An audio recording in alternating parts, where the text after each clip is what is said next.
And hello everyone, and welcome to the President's Town Hall. My name is Paul Osborne. I'm the Associate Vice President of Marketing, Community Relations and Special Projects, and I'll be your moderator today. So we are coming to you from our beautiful recreation center on our Dune campus. This facility is used by thousands of students and staff on a weekly basis. And funded by our student government, it was even used as a giant nursing lab during the heart of the pandemic. But it's now back to being home of our Condor sports teams.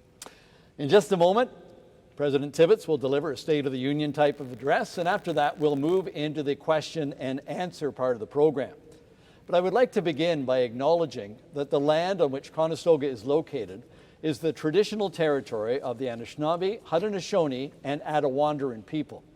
And we make this acknowledgement as a way of recognizing and honoring the Indigenous people who for thousands of years have been living and working on the land upon which our campuses reside. We invite you to acknowledge that the land upon which you reside as you join us this afternoon. You know, we've had a tremendous response. Close to 700 people, both inside and outside of the college, have registered to attend this event. And we've had several questions posed, so we will do our best to get through as many as possible. And you can also submit a question in the Q&A section during this program. And if we don't get to all the questions today, we will take the time to ensure they are answered at some point after this event. So without further ado, I'm very pleased to introduce the President of Conestoga, Dr. John Tibbits. Okay, thanks very much, Paul. Nice to see you back in the swing of things again. What I'm going to be doing today, I'm going to be talking about three key areas. One is the context, the social, political, economic context, because I think that's important because we've never been in such what I would call tumultuous times. I guess you could say dynamic, but it's never been quite like this with so many, I guess, factors impacting us. And what I'm going to do is use the term headwinds, having just flown from Vancouver. So headwinds, it's going to take a little longer, you're going to use more fuel, and then there's tailwinds, you get there a little faster. So fortunately, I think a lot of the things we're dealing with are tailwinds right now, but there's also some headwinds. And I want you to know that for the people out there, we are going to be, I'm going to use the foundation of the 2022-2023 business plan, which is, by the way, part of the 2021-2024 strategic plan. So there's a lot of detail in there. I'm not going to be able to cover it all, but I want to spend a lot of time on the context, and I'll talk about the major initiatives, and then I'll talk a little bit at the end about what I think it's going to look like 15 or 20 years from now. Yeah, so we'll get going, and I know there's a number of questions. It's possible that some of the questions will be answered, but we'll see. So let's talk about sort of, I think, one of the most important things, and that is where the college is located. And the college is located basically in one of the economic engines of not only Ontario, but of Canada. But that just happened to us. But strategically, we also made a couple of big moves, important moves. We got ourselves into Brantford. Remember, Mohawk pulled out, we moved in. But the big move was into Milton. And therefore, not only are we in a good footprint here, but we've expanded that footprint. One nice thing about this area is that the demographics are in our favor. We're growing. I know I'll be talking in a moment about declining birth rates, but we're growing mainly through migration, some of it domestic, but mainly it's going to be through immigration, and that's what has to happen. And the future looks very good. We're looking at about another 5 million people in Ontario in the next 30 years. Let's be frank here, probably 50% or so will be located in Southwest Ontario. The next thing I wanted to talk about, so that's a tailwind for us. I mean, we're fortunate. A lot of people congratulate us on what we're doing, etc. We're also very fortunate we're here. It's a great community. I think the pandemic is an interesting one because, on one hand, I won't want to put it in either headwind or tailwind because, 10,000 people have died, so that in itself is a huge tragedy. But one thing it has done is accelerated, and remember, I'm looking now at people, some of the deans, executive deans, etc. We used to have a lot of trouble convincing people that remote learning, online learning was a good thing. I mean, now it's there. And it's really accelerated, but it's not only accelerated that, it's also accelerated what I would call the transformation of business functions. I mean, I remember student services I mean, if you weren't there in person, you couldn't get service. I'm not being critical of anyone in that area. I have a few, I don't want anyone frowning, and they were doing what they had to do. But now we are moving into an era of 24/7 services. I know when I first came up here, the manufacturing sector basically died. The basic manufacturing sector, that was a huge problem. A lot of people lost their jobs. I remember in 2008, another crisis. So, but we will be there on both sides of it. You know, we're retraining. We retrained the people from BlackBerry. We're training people also for the new jobs. You know, we already got that new campus coming up in Creative. The other one is surprising, is declining birth rates. Now, fortunately, and it wasn't just me, but I read a book by David Foote, Boom Bust Echo, back in the 1900s. I'd be careful. Some people probably say, that's right, about right. That's about right. No, it's not quite right. But it was about 1990. That's what I meant to say. He was talking about around the year 2000 or so that, a little past that, we would lose, our high school enrollments would drop by 40%. I read that and I was like, oh my goodness. So we were smart enough at that time, a bunch of us, we started an international, we got to get involved in international. We had 3 students, we got to do something, otherwise we're going to be in a massive downsizing. I know we have some people wonder about all the international students, but 40% was 25% in this area. So declining birth rates, and this alone, it's done 2 things, because it's also an aging population. So we have huge demands on the healthcare system, which we are having to train people for. But it's also led to the federal government accelerating immigration. And they found a way, and I think it's really interesting, because I remember being in Toronto years ago and being in a taxi and talking to some guy, and he was from Eastern Europe, and he was an engineer, and he was driving a cab. And you thought, wow, what the hell is this? And then going to some medical facility, and they're talking to somebody from Pakistan, and they were like a PSW, and they'd been trained as a doctor. So what the federal government has done, I think it's been really a good thing, is they've really linked international foreign students to our immigration strategy, and that's really made a big difference for us. It's now, and a lot of people aren't aware of this, it's a $21 billion, I think there's like almost 700,000 international students. We're 3rd after Australia and the United States. And I know sometimes people ask me why. Well, if we hadn't moved into the international market, we have been laying off for the last few years. Not only that, we wouldn't be filling the skill shortages. And I would say 70% of the international students have degrees. So they're able to fill some, a lot of high-end jobs. In one of the other areas, we're going to have to move dramatically here. I know I'm blending here the context with some of the initiatives, and it's hard not to do that. But we're looking at internationally educated nurses also as dealing to try to help there. So I want you to know we've been very aggressive. We're now considered, by the way, it's hard to imagine, because in 1987 we had 3 international students. Everyone was so proud. Oh wow, etc. Now we have 14,000, and we have, we are the largest now in Ontario, the largest college with international students. And I understand in India they think we're pretty good, right? It's the most popular college in India, and that small country, with 1.2 billion people. So, and what's interesting here, and I'm really talking now to all the employees, but in particular the faculty, we are educating all the foreign students with our own employees. This is very, very important. There are 14, and I was on a call with the head of College Ontario this morning. I understand, and this is another 4 are going to go that way. They're going to contract out their curriculum.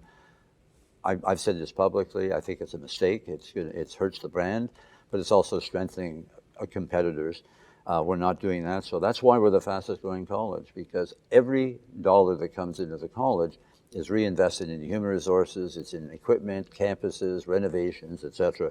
And the truth of the matter is, we're doing this partly. We're doing it because of skill shortage, but we are building what I call, these campuses are like forts, okay? Because you know that all the strategies developed out of issues of Game of Thrones, right? That's where we get the, right. Yeah. So anyway, so we need to build infrastructure and keep growing to meet skill shortage, but also because if we don't do that, we're going to find these competitors in our market. Talk a little bit about the pandemic. I have to be, careful here about the pandemic, but let's put it this way: it's not over. It's unfortunate, but the communications coming from, let's call it, provincial government officials and public health agencies, the public, many of the public are interpreting it that it's over, but it's not over. People are still getting sick, and et cetera, et cetera. My message to everybody is get fully vaccinated. Now, what does that mean now? I'm certainly personally, I have had 4 of these things because I'm 55. I have to have all that done, right, at 55. So, and then the Omicron, there's going to have another one coming out. So I plan to do that. And the other is, if you're vaccinated and have a mask, there's less chance you're going to die and less chance you're going to go to hospital. No one is saying, because I get into arguments, you still might get the virus, but you're not going to die. You're not going to, and that's a big problem right now because the hospitals are just chock-a-block full. So, anyway, I don't want to go on too much about that, but my own concern. In fact, I was reading an interesting book called Lifespan. You know, as you get further along, you sort of, are there things you can do to maybe live a little longer at a higher level? And the author, who was running an anti-aging institute at Harvard, said the number one factor for longevity, the increase of longevity in human beings, has been vaccinations. Isn't that interesting? And we got all kinds of people talking about putting foreign substance in their body. I mean, I grew up with polio. My mother wasn't smart enough, I'm in quotation marks, because there wasn't an internet to think that she would do her own research and we wouldn't get vaccinated. So the other thing I want to talk about, the pandemic, I got to watch the time here, oh my God. The pandemic's had a major impact on supply chains, major delays, increased cost, inflation, and it's having an impact on all our projects. The other thing is that the federal and provincial governments, and this is the headwind, they built up huge debts and deficits. I'm not being critical. They had to do what they had to do. But, you know, I was in this executive committee meeting of the Council of Presidents today, and some people were talking about, we got to go this and do this with the government. No, there's not going to be money. I mean, they're in debt, they're in deficits, huge deficits. And what we've done here is we're more and more, when I got here, we had about 80% of our funding came from the provincial government. Now it's less than 25 and it's getting lower. And I remember when I came here that 1987, we were getting $6,000 per student, and everyone was whining.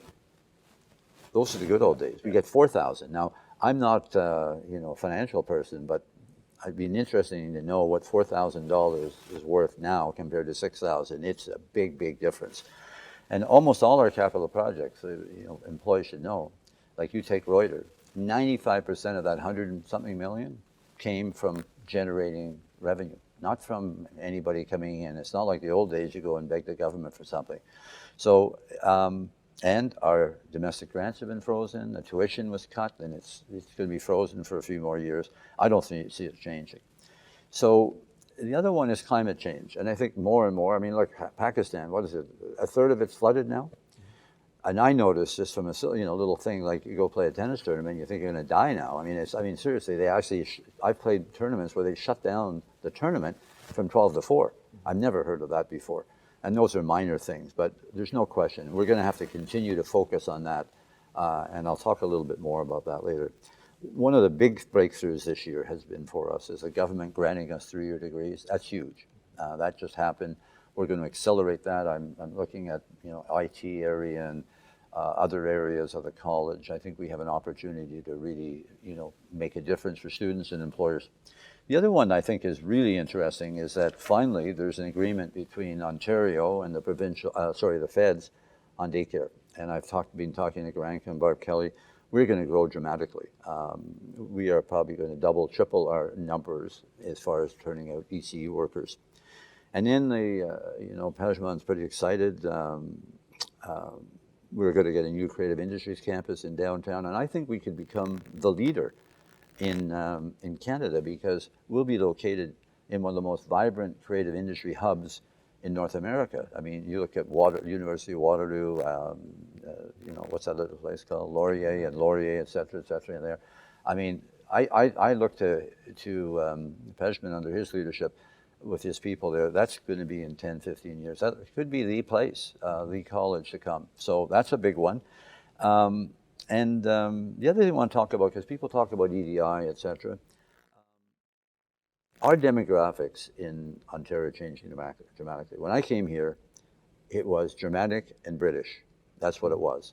It's changed dramatically now. I mean, the number of you look at our international students, our student government is changed. The student body has changed. Everyone was Caucasian when I got here, other than 3 people that are international students. So that's changed. But our employee base is changing dramatically because we're not hiring from all over the world. We're hiring from Southwest Ontario. And I can tell you, because I interview every faculty that comes in, I interview every management person, I can tell you that it's changing as we speak. But we also want to make it clear, we're committed to the EDI. We're committed to having, diversity.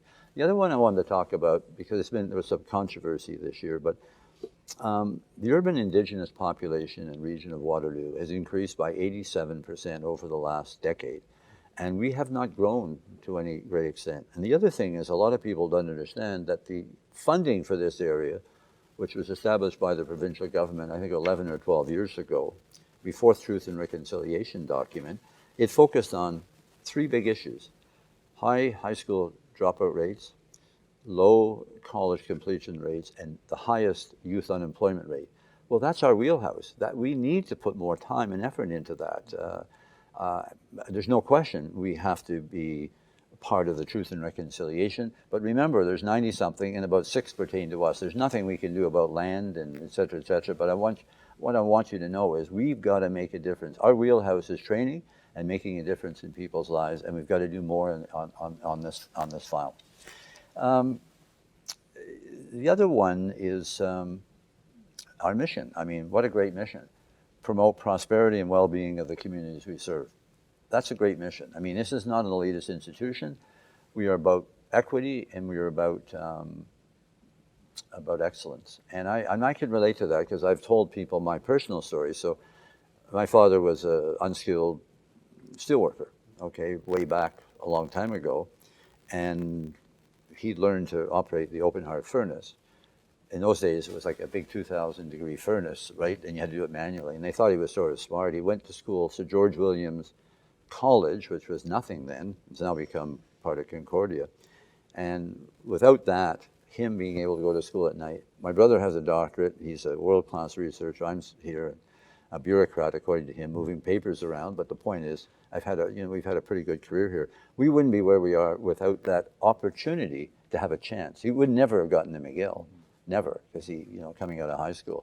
But he found a path. That's what we're about. We're about helping everyone be the best they can be. I think that's something we should be proud of. That's why I've stayed 35 years. It's not, for the stock options. It's because I think we're making a difference.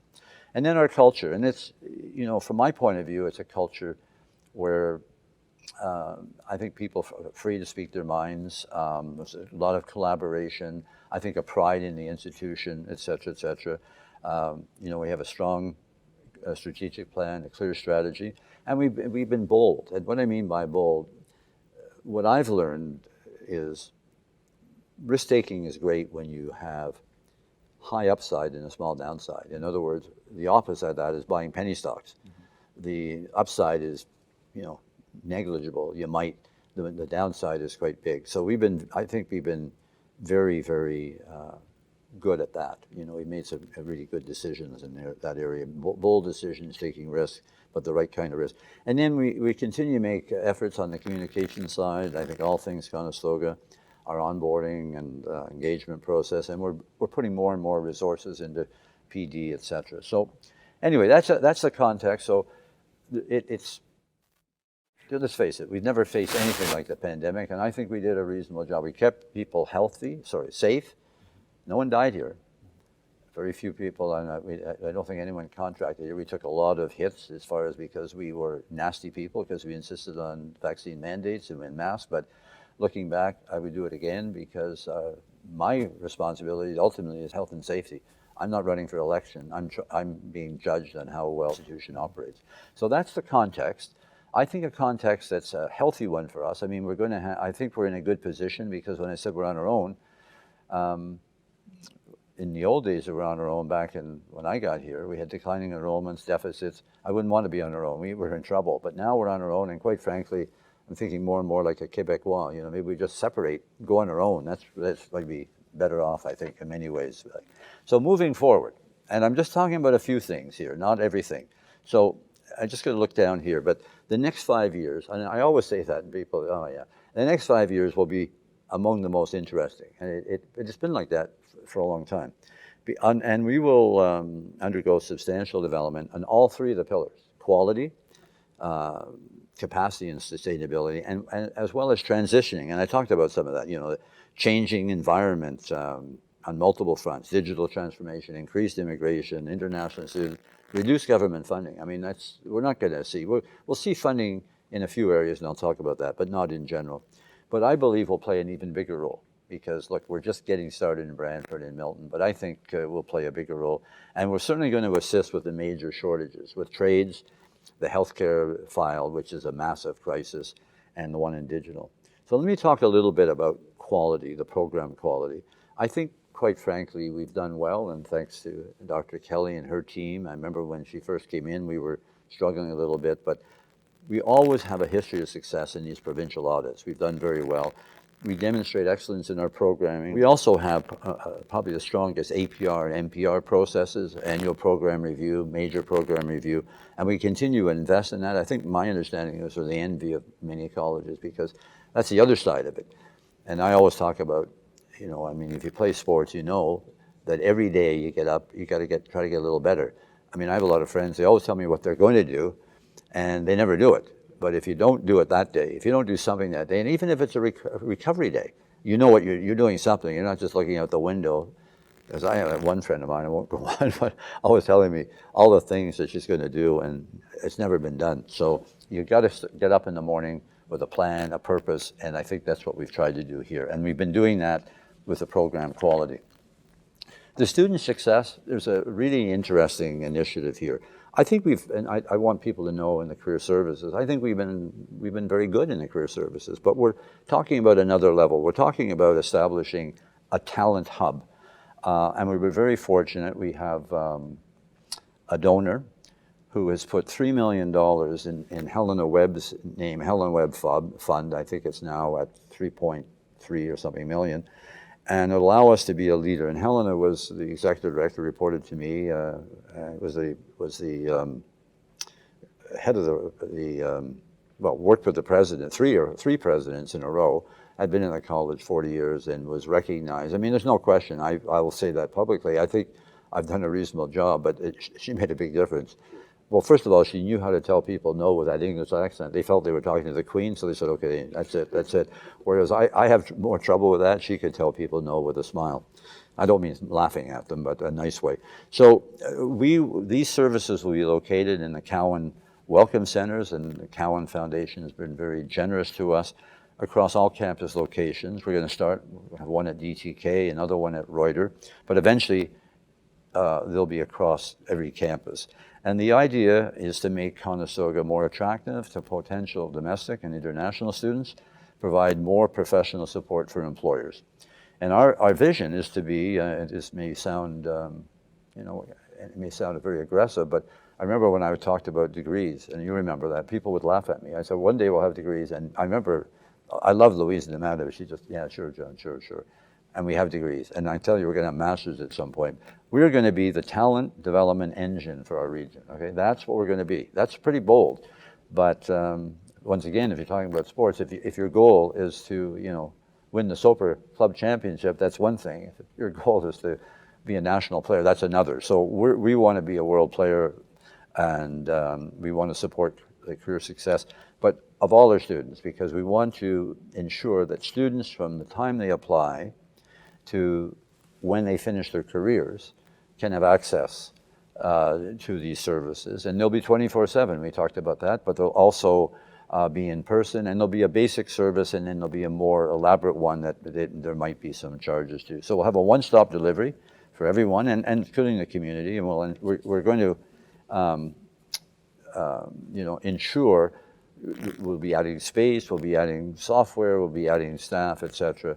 I think we're very, very fortunate to have this donation, and we tend to use it well. The same donor gave us other funds, and we've used those funds very successfully. Digital technology. So I've sort of talked about that, so I'll go quickly. We're going to really accelerate that, Pajman, really accelerate that investment. It'll give students more options in delivery methodologies, but also leveraging digital learning to infuse more video, more simulate. The future simulate. I mean, don't learn to fly a plane now just by flying hour after hour. You get into a simulator. We need to get more, let's say, sophisticated in trades and other areas. I'm not criticizing anyone there because we're where everyone else is, but we want to be in the forefront. The housing one, I know there's a question about that, but we're working actively right now. The housing is a big issue for a number of reasons. I mean, one is affordability, and housing prices have gone way up. We'll see what happens with the interest rates, but we're not counting on that. But we're working with local municipalities, and we've had a number of meetings with them, developers, and I had a meeting today with someone about, with hotels, etc. We're going to have to come up with a different model, a new kind of purpose-built, because the international students are looking, their price point is quite different. I mean, that price point really doesn't exist in the community. So we were, in fact, this morning, we're talking about, approaching the Ontario government for a provincial strategy on this. What are we going to do? But we're going to have to go ahead on our own and move forward. And you'll see a number soon you'll see a number of plans for more housing. Human resources, we certainly have been hiring up. Susanna here, it's harder for me to remember where everyone works now. So reminded me she works in human resources. We have to staff up because we hired about 150 people in the last 12 months. And I think we're going to continue at that rate. And it'll be good for partial load, part-timers, people, promotions. There's going to be lots of opportunities here. I'm getting near the end here, so there'll be time for questions. And our employee base is becoming more diverse because we're doing that hiring. And we're going to continue to integrate the work location initiative. That's an interesting one. That's a journey. I mean, that's a journey we're on because things are changing as we speak, and areas are looking at, and we want to try to accommodate people's interest. I mean, not totally. I mean, it can't just, I don't want to come in anymore and I want to work from home. There has to be a balance between what the college needs and what they need. But I think we're learning through this. We're taking steps and moving along. The other one is expanding initiatives to foster engagement and relationships. This is a big issue because when I came here, and I'm looking at Norma here, I would walk around and talk to everyone. I enjoyed that. It was actually a hell of a lot more fun than doing the actual work that I had to do. I'd come and I'd chat with Norma, I'd talk with people, etc. Because it was small, and I knew everyone knew me. It's much different now. And if you look at where we're going, we'll probably have 7 or 8 campuses all over the place, and I'll get into that. We really have to, and we are, I want to make it clear, we're building operations to, enhance employee engagement, increasing communications. I think that All Things Conestoga was a great initiative, and more collaboration with stakeholders and more initiatives to encourage employees' sense of belonging. I think that's very, very important. And more outreach to the community. We got a lot of graduates now, and I think we can do more. And once again, we have some good people, but we got to put more resources. Remember, we lived in a world for a long time of, like we were in a desert, and if you could find water, you were lucky. I mean, people that were here back in the old days, it was, you were talking about whether we get going to a conference for $500 is a big deal. I'm not saying to everyone, just spend what you want. That's not what I'm saying. We are generating, we have a budget now. It's getting close to $600 million. When I got here, it was $35 million. I'd say in 10 years, it'll be $1 billion operation. I mean, we've got to do these things, and we'll continue to do that. Campus and our IT and business systems, obviously, when I got here, there were 3 people and a big computer and a bunch of cards. No one knew what the hell was going on. I'm not sure they did either, but it didn't make a big difference. But now, I think pretty soon, where's Andreas over there? Yeah, pretty soon, Andreas will be running the college. I keep, every so often, I figure out something on my phone, and I phone them up and say, I'm not sure I need you guys anymore. I think I can manage the whole thing myself, which I can hardly. Anyway, that's another story. Campus expansion, we talked a little bit about that. Now I'll go into a little more detail. So this is a big deal for us. We're developing a master plan for Milton, the Milton Educational Villages. We have 45 acres beside Laurier. We have another 12 beside Schlegel Villages, and which are close by, a couple of minutes walk. And it's just a lot of uncertainty because the land hasn't been serviced. yet. I mean, not quite sure when it will be serviced. I mean, there's nothing untoward. It's just taking time. But it would appear that the Schlegel villages will open first, and will therefore be in their facility with about 300 students, perhaps September 24 or 25. We'll be training about 300 people there. And we're going to, beside the Schlegels, we're looking at building somewhere between an 8 to 12-story facility. I keep going on, the higher it is, the better, but I've been reminded by people that 9 stories will be the same height as 12 stories. So so I'm going to say 9, but it'll look like a 12-story. And they'll, on the roof, I want the Conestoga when they fly over, they'll see Conestoga. Nice big logo. And anyway, I'll stop there. And a big logo up there. So, and there'll be a hospice. We have a hospice here, and we'll have a hospice there. And programming in that facility, we haven't worked it all out, but it'll be very broad-based, probably IT, certainly health, and a whole range of programming. Plans are still emerging at what we're going to do on the Laurier Conestoga site, but you might be surprised to know we bought a building on Park Hill Drive north of the 401, I guess, I don't know, about a year or so ago, and that should open. We were hoping it would open next fall, but I mean, with the supply chain stuff, we're having trouble getting some mechanical equipment, so it's more likely in January 24, and it will have 1,500 to 2,000 students. It's just north of the 401. You can actually see it if you know where it is. It's between Highway 25 and James Snow. Reuter, the first phase will be partially open next week. And there's another one, a little bit of delay because of the supply chain. And not only that, a lot of COVID among trades workers. They weren't vaccinated. They had a number of strikes, the carpenters, etc. DTK, that big renovation downtown, half finished at now, 18,000 feet and then square feet, and a lot of other ones. We talked about the creative industries. We're working with the city now to develop plans. And then a highlight here, they had to put this out. Guess who bought Sonny's hamburger place? Guess who bought them? I was told by Jacinda just now, be careful what you say. So I'd say, so it's a secret, right? You don't know, no one knows. But it did close today. But sad to say, I'm going to have to get security because walking around with me, because it won't be open in the future. So there's, I understand, a few Sonny's fanatics there that'll be upset they don't have hamburgers. But they already shut down, and we will remove the building. It will improve campus aesthetics, be more parking, and allow us more enrollment growth. Then there's a whole pile of renovations. Waterloo is a result of moving to Reuter. Dune, most of them have been completed with School of Business. I understand the registrar's office looks pretty good. And Guelph, this is hot off the press. But we're in discussions to extend our footprint in Guelph. And we have to take it through the Facilities Committee and the board of the college. And that won't be finished till October the 3rd. And then we'll have an announcement, but we're looking at expanding our footprint. We need to do more. Those that live in Guelph, we have a small place in Speedvale. We need to fix that up too. And then we bought a building on King Street, 3065 near Hefner, where we're moving IT and finance and the Ontario Learning Center. And that's pretty well complete, but we'll have signage. You'll see it as you go by on the expressway. We're getting there. We're getting there, Paul. You'll have a chance. You'll have a chance for a few questions here. I got to get all this stuff. There's you can see, there's a lot going on here.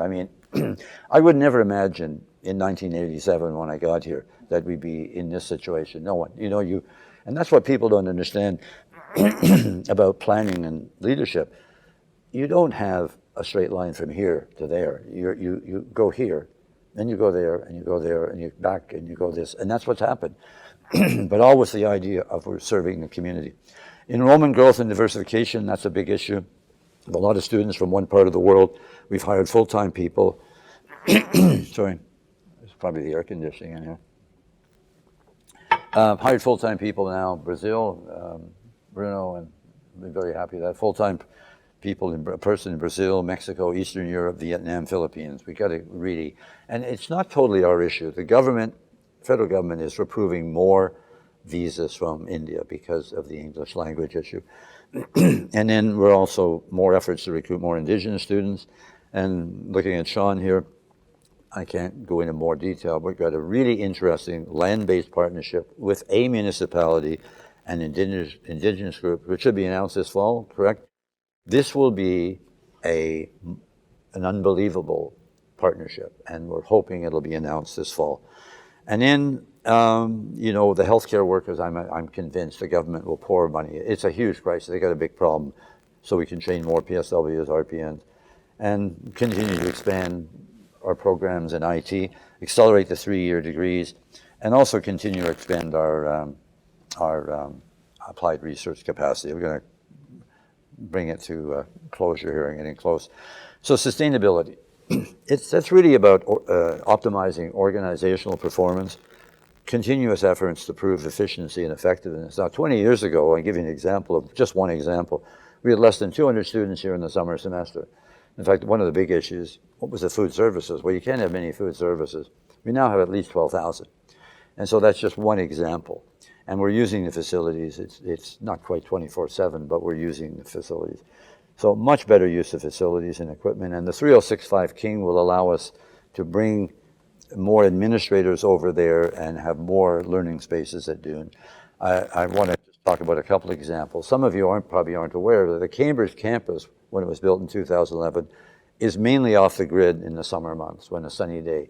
It has geothermal wells, many of them, which are powered by those solar panels. So it's a model for greenhouse gas reduction. But right here, as we speak, we're just finishing off phase 1 of a 1.3 megawatt. That's 1,300,000 megawatts. That could easily power at least 1,200 homes. So that's another thing we're doing. We also, you notice when we built the new Waterloo campus, we put solar panels there. We're also, and this is a big issue for the CSI, I mean, I tell you this, the region, this has been awful what's happened with the region. I mean, our students are paying $900 for buses, and those students who are in the upper socioeconomic quartile, up the street at those two other places, are paying about $300. And it has to do with getting a vote. Well, we got to figure out how to do this. We've been trying and trying, but I think what we're doing here with the CSI is we've got a lot of support now on the regional council. We need to have better. It's not fair what our students are paying. It's a joke. It's a disgrace. So we got to do something. So now I'm moving to the future. We have now 26,000 full-time students, which I'm amazed. I mean, absolutely amazed at that. A decade from now, we will have at least 40,000. And perhaps in 15 years, 50,000. And look at it, because here's our vision. You know, as I said, the Game of Thrones, the kingdoms. We'll have about 7 or 8 kingdoms, campuses.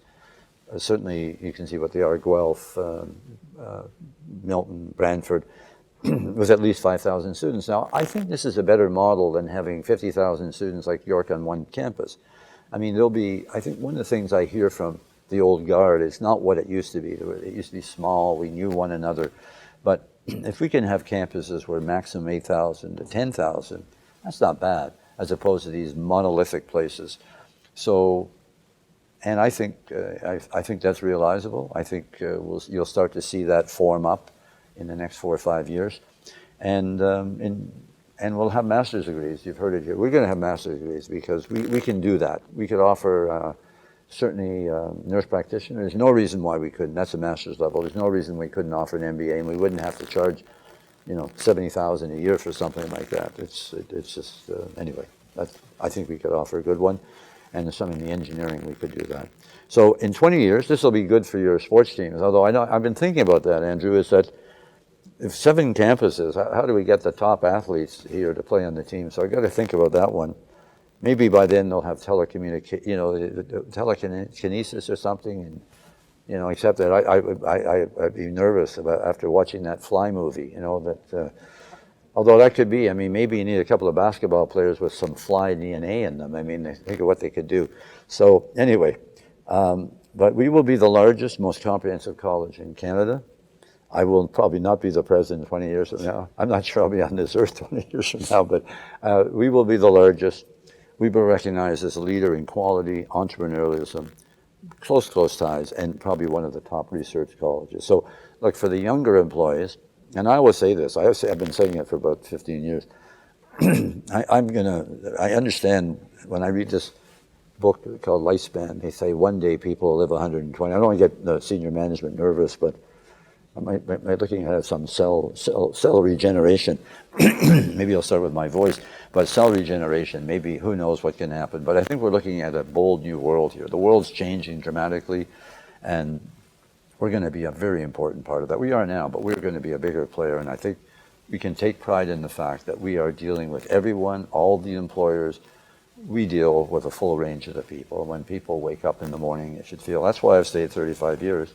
I think we make a difference, and I think we should be proud to work here. We make a huge difference in this community. I can see the Game of Thrones, the game board, and we're dominating. We need dragons. We're ready we need to dragons. dominate. We have a dragon. We have a dragon. I won't say who it is. Well, thank you for that Okay. wrap. Certainly. Okay. Sorry, I went on a bit longer. No, but it really paints an exciting picture. Okay. And you touched on it, but you've just celebrated a 35-year anniversary here. That's a record, by the way. Is it? No, there's a guy in the States in some religious college. He probably has God on his side. And he's been there 44 years, and he's 80-something. So I just want to start by saying, what are some of the biggest changes you've seen in the last 35 years in the college system? That's a good, well, certainly degrees, having ITEL status. I think the role the college has played, I know when I got here, I felt a bit of a hangdog. I felt the same thing when I worked in the CEGEP. No one wanted CEGEPs in Quebec. And the idea that we were less than the universities, it drove me nuts because so basically, I think what we've instilled in people is the idea, we're not less than they are. We have a different mandate. We're just different. I mean, this community wouldn't be the same with just Waterloo and Laurier here. I mean, some people, like to think that that's the end all and be all. Look, we're fortunate. We have 4 now, if you count McMaster in our catchment area, but that are excellent universities. And I think what we've done, we've risen up out of the ashes, so to speak, and I've taken a rightful place as a key member of this community. So I think the big thing is reputation, a range of programming, the fact that we are embedded more than ever with the employers, both public and private, and I think we've come of age. I think that's the biggest thing. I think most people here have a pride now, but it wasn't like that. I mean, we always felt, sort of second best, and if you're going to go into a race, you go in the race in your right category. That's why I play in the age groups in tennis. I don't try to play against Felix. Have a better chance of winning if you play in the right category. Right? But during the pandemic, like a lot of the world hunkered down and just pulled in their doors and rode it out. Yet, obviously, we've been very aggressive. What allowed you to take that risk? So we've taken calculated education, thoughtful risk. And what many people did is hunkered down and did what looked like common sense. And sometimes if you're in a tumultuous time, sometimes it's good to be bold. Look at people do during a war. They invent new weapons, they do this and that. They don't just cut everyone's budget. So I'm proud of what we did there, and we would do it again. We're going to keep investing in the college. So we have, you were a leader in bringing the 4-year baccalaureate degrees to colleges in general. The President Humber and myself did that, And so we have that, and now we've been given permission for 3-year degrees. You've mentioned, applied masters down the road. And people will ask me, well, do you want to become a university? So I just wonder, where are we on the post-secondary landscape? Where do you see us fitting in? Well, I don't want us, it would be a big mistake, because it happened at Sheridan. They had this idea of being a traditional university, and that's more because it's maybe more prestigious. It'd be much more prestigious. I'd probably have an Order of Canada by now. I'd be knighted. I'd be all if you're a university president, it's a big deal. If you're a college president, you're just another guy in the community. So, no, we don't want to be a traditional university with a senate. We want to be I'll say the word. We want to be like the institutions in Europe and Australia and the rest of the world. We should be a applied technical university. We're not asking for university funding. We're not asking for the same act they have, because we're a crown and they have independent corporate act. We're not asking for any of that. Just change our title, give us more tools, and then watch us. Yeah, because one of our pillars has been trades and apprenticeships. Still is one of our pillars. If you become a traditional university, then you're going to drop trade. We are talking about applied learning, and applied learning is getting higher and higher up the food chain, higher and higher up. So one question that came in was supporting our domestic and international students, and you talked about it. And I think the biggest change, and correct me if I'm wrong, it's before they would come to school, we would support them, and then they would go on and away they go. But now we're looking at supporting them throughout that career journey. Yeah, I think we still have this issue, and I have to be careful how I say it, but the high schools are wonderful, et cetera, and et cetera, et cetera, but every high school teacher just about is a university grad, and if you gave them truth serum, they'd say go to university. We need to have more sophisticated labor market information, and many parents feel the same way, and they're talking to their kids over the, people say, well, but kids at 17 don't listen to their parents. Yeah, but they're inculcating this stuff when they're 4, 5, 6, 7, 8. They're telling them over the kitchen table, when you go to university, and we still have this idea of a chalk and cheese thing. She's being the university, we being chalk. And we got to get to a situation where we don't automatically say that if you're this kind of student, you go into trades. I mean, the trades is evolving. So we need better labor market information. I would like us to become, we talked about the talent engine hub, but I'd also like us to become the honest broker as far as here's accurate information about what your son or daughter should be or do. Like I had a discussion yesterday with the president of McMaster, and they're focused, and I mean, I won't say everything that happened, but they're having a certain standard in nursing. You have to have this mark. And I said, well, yeah, but there's 3 domains. What about the affective domain? I don't want a 95% nurse telling, I mean, as I remember when my mother was dying, the nurses were phenomenal, and the doctor was dealing like it was a piece of wood in the bed, and very impressed the way they related to her and made her feel. So we got to understand that there's more to some of these jobs than just writing an exam. There's interpersonal skills. Sometimes it's psychomotor skills. I mean, you've got to do certain things. So we got a lot of work to do in society because we still have a bias. And that's hurting a lot of young people. It's certainly hurting our society because we got a massive shortage of skilled labor, and we got a whole pile of people in other areas that we got, what do you call it? People without jobs and jobs without people. So I'm not saying everyone should come here. I mean, obviously, if you're, want to get into stem cell research, et cetera, yeah, go to McGill, go to Harvard or something like that. But that's a very small number. I'd be bold enough to say we got to have a rebalance of where people are going to school. Look at the student debt in the United States. People paying a fortune to get what? What are they getting? They still don't have a job. And of course, Larry Smith's research really showed our value with our graduates staying in the community and that. So here's a question from a community partner.